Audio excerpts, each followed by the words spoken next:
New video just in shows former President Trump getting off of his plane in New Jersey just hours after an assassination attempt killed one person. The chaos in Pennsylvania sent shockwaves across the nation. Former President Trump left bloody after a shooter opened fire at that campaign rally in Butler, Pennsylvania. Good evening. I'm Michelle Esteban. And I'm Preston Phillips. Here's what we know right now. Just moments ago, law enforcement identified the gunman as 20-year-old Thomas Matthew Crooks of Bethel Park, Pennsylvania. According to the Associated Press, he fired from a rooftop less than 164 yards away, about a football field and a half away from where President Trump was standing. He was then shot and killed by Secret Service. One person attending the rally was shot and killed. Two others were critically hurt. No motive has been identified yet. And I think that once the shooter is identified, anyone that has specific information on that shooter, that would be very helpful as well to help us assess motive. And again, as I mentioned earlier, we are absolutely not taking for granted that this was a lone wolf attack. Former President Trump's presidential campaign confirms he will be attending the RNC convention in Milwaukee. That starts on Monday. Tonight, we have team coverage for you on this assassination attempt. Our crews are standing by to tell us how our local leaders are reacting, what this means for public safety and the election going forward. But we want to start tonight with national correspondent Kayla Gaskins. She joins us from Capitol Hill with what we know about this developing situation. Donald Trump releasing a statement in the hours after the attack, saying he was shot by a bullet that pierced his upper ear. He also thanked the Secret Service for their action and gave condolences to the rally attendee who died. Trump's campaign confirmed the former president is fine and that he was checked out at a local medical facility. A political rally turned into a crime scene. This is a big crowd. This is a big, beautiful crowd. As the former president spoke to his supporters in Butler, Pennsylvania Saturday, gunshots ripped through the air. Donald Trump seen reaching for his ear before dropping to the ground. Secret Service immediately rushing the stage to surround him. Screams heard in the crowd. Go. Hawkeye's here. After a few tense moments, the former president on his feet. Blood spattered across his cheek and ear. Trump giving a fist bump as Secret Service whisked him away to the hospital. The Associated Press reporting the shooter is dead, along with one rally attendee. President Biden spoke to Trump following the shooting and earlier condemned the violence. There's no place in America for this kind of violence. It's sick. It's sick. Republican House Majority Leader Steve Scalise was shot in 2017 by a left-wing activist. On Saturday, Scalise writing, "For weeks, Democrat leaders have been fueling ludicrous hysteria that Donald Trump winning re-election would be the end of democracy in America. Clearly, we've seen far-left lunatics act on violent rhetoric in the past. This incendiary rhetoric must stop."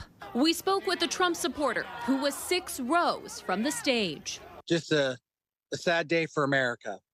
Just a really sad day for America. The vibe was, it was open with prayer. People were united.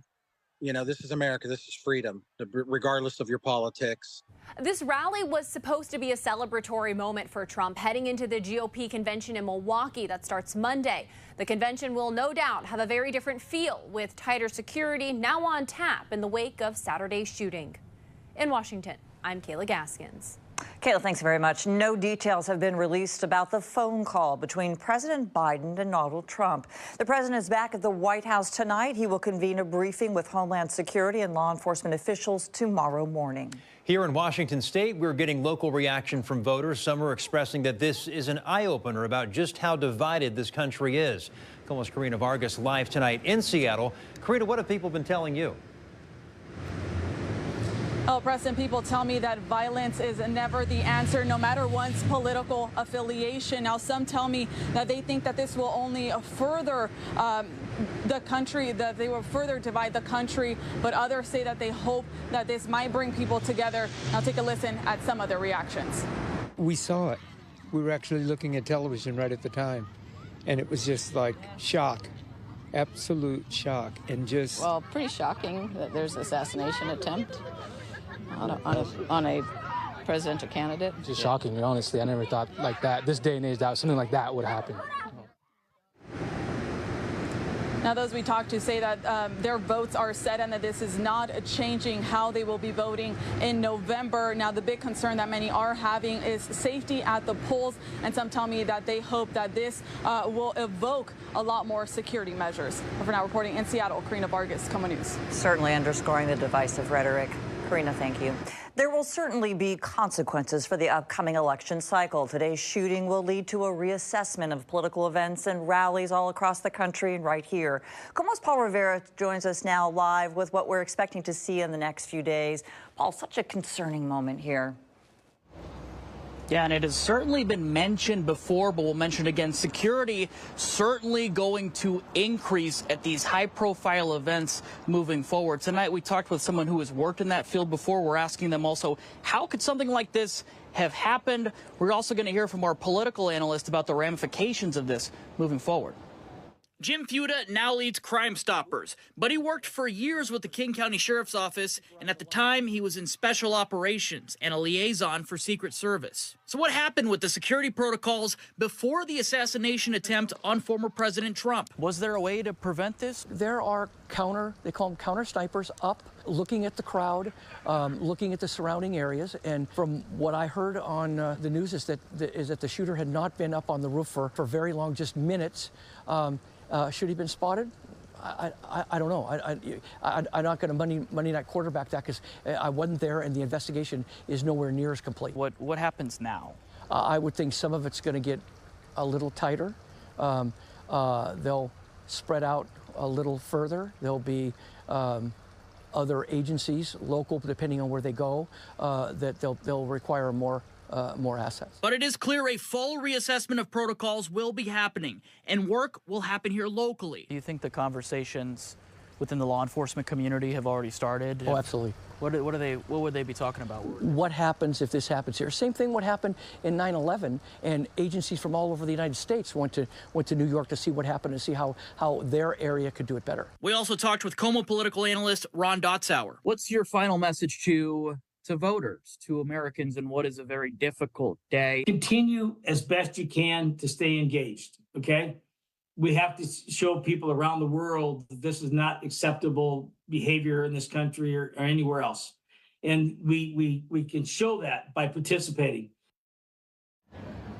Our local and state law enforcement sent me statements. The King County Sheriff's Office told us today this is all under consideration. They say they'll respond to our local events as necessary. WSP told me they are maintaining their focus and their readiness. We'll send it back to you. Paul, thanks very much. New tonight, both Washington State Party chairs condemning the violence. Two gubernatorial candidates are also reflecting on their safety at campaign events. KOMO senior reporter Chris Daniels joins us in studio with what they're saying tonight. Chris? Well, they all agreed, the people that I talked to, that we need to dial down the rhetoric on a night like tonight. Not even shocked, Chris. I think it's more like dread. Washington GOP Chairman Jim Walsh in Milwaukee and preparing for the Republican National Convention pointed blame at the country's political tenor. I believe we need to move away from talking about personalities and saying someone is a bad person because we disagree with them politically.